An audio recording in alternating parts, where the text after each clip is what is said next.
จ้าพอสบายดีพอมันซื้อสมศรีอายุ40 ปีอยู่บ้านทงเมืองวัดเสกของเราแม่นและแล้วนี่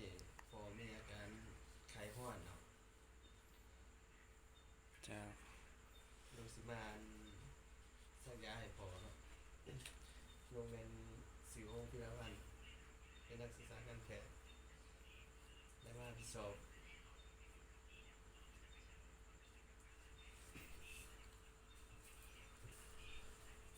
ที่มาทดสอบที่ตึกนี้เนาะขออนุญาตได้พอได้มีสิสัญญาเพื่อให้ลดไข้เนาะ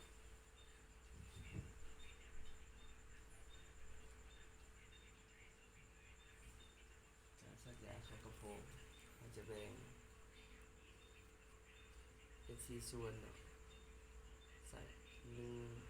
1/4ด้านนอกบนเทิงเนาะ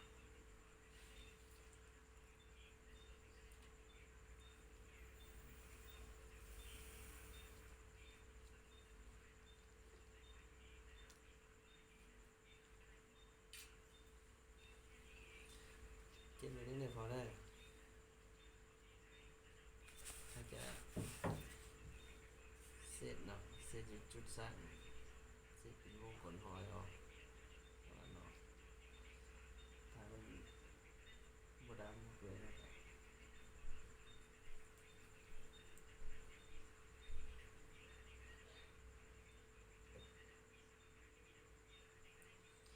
นะครับดูขึ้นเรื่องเนาะมีเดือดบ่ถ้ามีเดือดขึ้น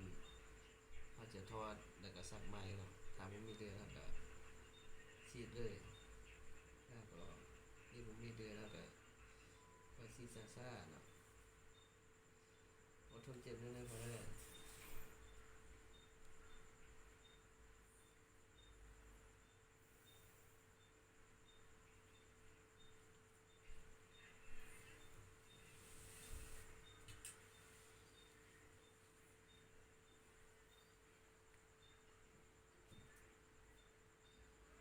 ไปคมไปเนาะแล้วก็วนเวียน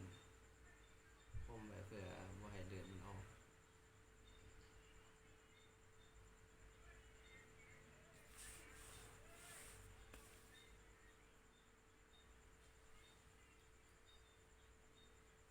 แล้วก็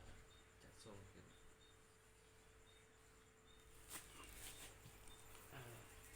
พลิกลงพอ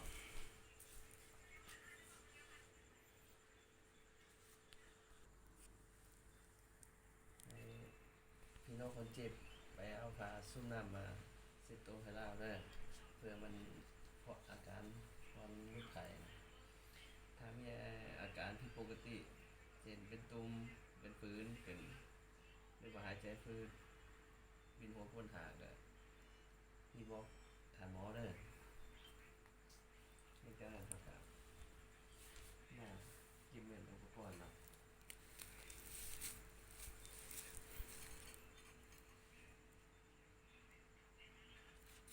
ใช่ที่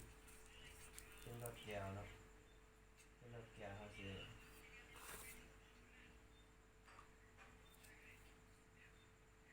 เข็มเขาจะไปเข็มใ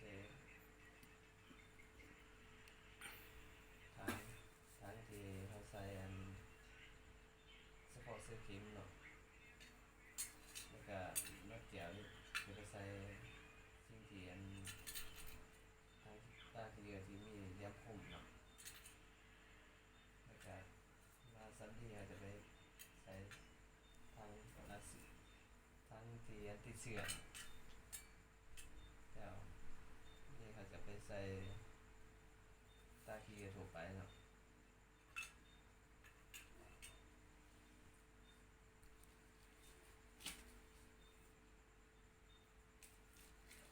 อันนี้ก็ใส่กระดาษทีมใส่กระตาที่ติดเสื่อมให้พลังกลับมาล้างมือทางก่อน